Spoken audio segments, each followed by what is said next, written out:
Good morning po. Tayo po'y mag-aral ng salita ng Diyos. The book of Mark chapter 10 verses 42 hanggang 45. Kaya't pinalapit sila ni Jesus at sinabi, "Alam ninyo na ang mga itinuturing na pinuno ng mga Hentil ang siyang namumuno sa kanila, at ang mga dinadakila ang siyang nasusunod. Ngunit hindi ganyan ang dapat umiral sa inyo. Sa halip, ang sino man sa inyo na nais maging dakila ay dapat maging lingkod ninyo. At ang sino mang nais maging pinuno ay dapat maging alipin ng lahat. Sapagkat ang anak ng tao ay naparito hindi upang paglingkuran, kundi upang maglingkod at upang mag-alay ng kanyang buhay para sa ikatutubos ng marami." The way to greatness, at alam niyo po ang Biblia, tinuturuan po tayo ng paraan para po sa mundong ito, tayong mga mananampalataya ay maging powerful influence, At nabanggit ko nga po yesterday na itong henerasyon natin ngayon ay talagang ito yung henerasyong walang pananalig sa Diyos, makasarili at mapagmalaki, kaya ang gulo-gulo po ng kalagayan ng ating mundo. Pero tayo po'y tinawag ng Diyos para maging kakaiba tayong mga mananampalataya. In fact, sabi sa 1 Peter chapter 2 verse 9, tayo po'y tinatawag na chosen generation dahil kakaiba po yung ating pamumuhay sa kanila, sa mga taga-sanlibutan. At paano po tayo magiging kakaiba? At dito po sa ating teksto today, makikita natin na iba yung paraan ng pamumuhay ng mga Kristiyano. Kung yung sanlibutan, ang goal nila ay maging pinuno at mag-exercise ng authority doon sa kanilang mga subjects, tayo naman po ay pabaliktad.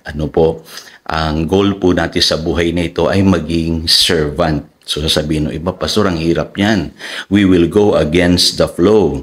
Pero ganun po talaga Kailangan magbago tayo ng takbo ng isipan. Yun ang sinasabi ng Romans chapter 12 verse 2. At kailangan tularan natin ang Panginoong Hesukristo na sabi rito sa verse 45 na siya mismo naglingkod at nag-alay ng kanyang buhay para sa atin. Kaya kakaiba po ang Kristiyano. Meron po tayo dapat nung tinatawag na servant spirit. Kaya lang, paano natin malalaman yan, Pastor, na meron tayong servant spirit? Sige, pag-usapan natin today yan. Paano natin matitiyak na tayo nga ay talagang servant? Pag-usapan lang muna natin yung isang talakayin, yung submission. Kasi makikita nyo ito po sa 1 Peter chapter 2 verse 11, sabi po rito, "Mga minamahal, nakikiusap ako sa inyo bilang mga dayuhan at pansamantalang naninirahan lamang sa daigdig na ito. Talikuran na ninyo ang masasamang hilig ng katawan na naghihimagsik laban sa inyong kaluluwa." So pansinin niyo po, ang tawag sa atin mga dayuhan, pansamantalang naninirahan sa daigdig na ito. Sa English Bible po, sabi diyan, aliens and strangers in the world. So kakaiba talaga tayo mga Kristiyano.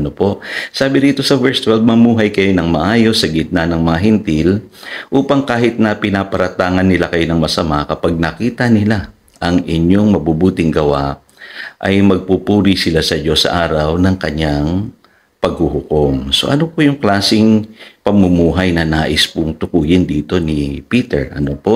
Sa verse 16, sabi rito, "Mamuhay kayong tulad ng mga taong malaya.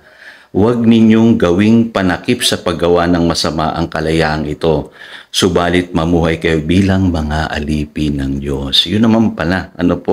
Sabi sa English Bible, "Live as servants of God." So paano natin masasabing namumuhay tayo ng maayos? So sabi rito, malinaw po sa verse 13, "Alang-alang sa Panginoon, pasakop kayo sa lahat ng may kapangyarihan sa bayan, sa emperador na siyang pinakamataas na kapangyarihan." So dito binabanggit ni Peter na dapat daw po pasakop tayo sa lahat ng authority instituted among men. So ibig sabihin, mayroon palang itinakdang authority ang Diyos dito po sa lupa. Dito binabanggit niya yung government. Na dapat daw po magpasakop tayo nang hindi nagrereklamo. Ano po? Kaya dito makikita natin yung mga totoong Kristiyano, hindi talaga mareklamo sa buhay. Yung pinag-aralan natin yesterday sa Philippians chapter 2 verse 14, dapat ganun po tayo. Ano po? At hindi lamang po sa gobyerno. Ano po? Dapat sabi sa verse 17, ay igalang natin ang lahat ng tao, mahalin natin ang mga kapatiran. Mamuhay kayo ng may takot sa Diyos at may paggalang sa emperador. So, sa lahat ng tao, ano po, dapat maayos po yung ating pakikitungo. Kaya alam niyo po, ang isang batayan na ang isang tao po ay merong tinatawag na servant spirit ay yung kanyang pagpapasakop. So, dito binanggit lamang ni Peter yung gobyerno. Pero alam niyo po, meron pa pong iba't ibang areas na kung saan dapat po magpasakop tayo sa mga authorities na in-establish ng Lord. Unang-una po sa ating pamilya. Ano po, ang babae o ang asawang babae dapat magpasakop sa kanyang asawang lalaki. So dapat po ganun ang lahat ng kababaihan. Ano po, yung mga anak, ano po, dapat magpasakop sa kanilang magulang. Mababasa niyo po ito sa 1 Corinthians chapter 11 verse 3, Ephesians chapter 5 verses 21 to 23, at Ephesians chapter 6 verse 1. Dapat tayong mga Kristiyano, kakitaan tayo ng pagpapasakop unang-una sa ating mga tahanan. Ano po? At susunod ay doon po sa ating pagpapasakop rin sa ating mga boss o Panginoon dito sa lupa, yung mga masters na sinasabi sa Ephesians chapter 6 verses 5 and 8, at sa 1 Peter chapter 2 verse 18 sinasabi nga mga alipin, magpasakop kayo sa mga nagmamayari sa inyo at igalang ninyo sila, hindi lamang ang mababait kundi pati ang malulupit. Naku, parang mahirap yata yun, pastor pero yun po ang utos sa atin ng Biblia Dapat kakitaan po tayo ng submission sa lahat po ng authority or authorities na itinalaga ng Diyos sa ating buhay. So bakit kailangan, pastor? Kasi dapat tularan natin ang example ng Panginoong Hesukristo na binabanggit din dito sa 1 Peter chapter 2 verses 21 to 23. Sabi diyan, Christ suffered for you, leaving you an example that you should follow His steps. So, bilang mga lingkod ng Panginoon, dapat marunong tayong magpasakop. Kaya diyan tayo i-reward ng Panginoon. Ano po? Kung ikaw ay empleyado, sabi ng Biblia, i-reward ka ng Panginoon kung marunong kang magpasakop sa iyong master. Yun ang sinasabi ng Ephesians chapter 6, verse 8. Ano po?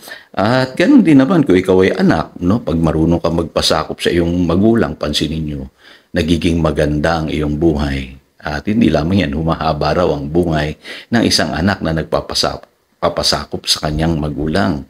At yung babae na nagpapasakop sa kanyang asawang lalaki, pinagpapala yan ng Diyos. Lalo tigit sa lahat, ano po, tayo na marunong magpasakop po sa ating pong government, ay lalong higit na pagpapalain ng Diyos.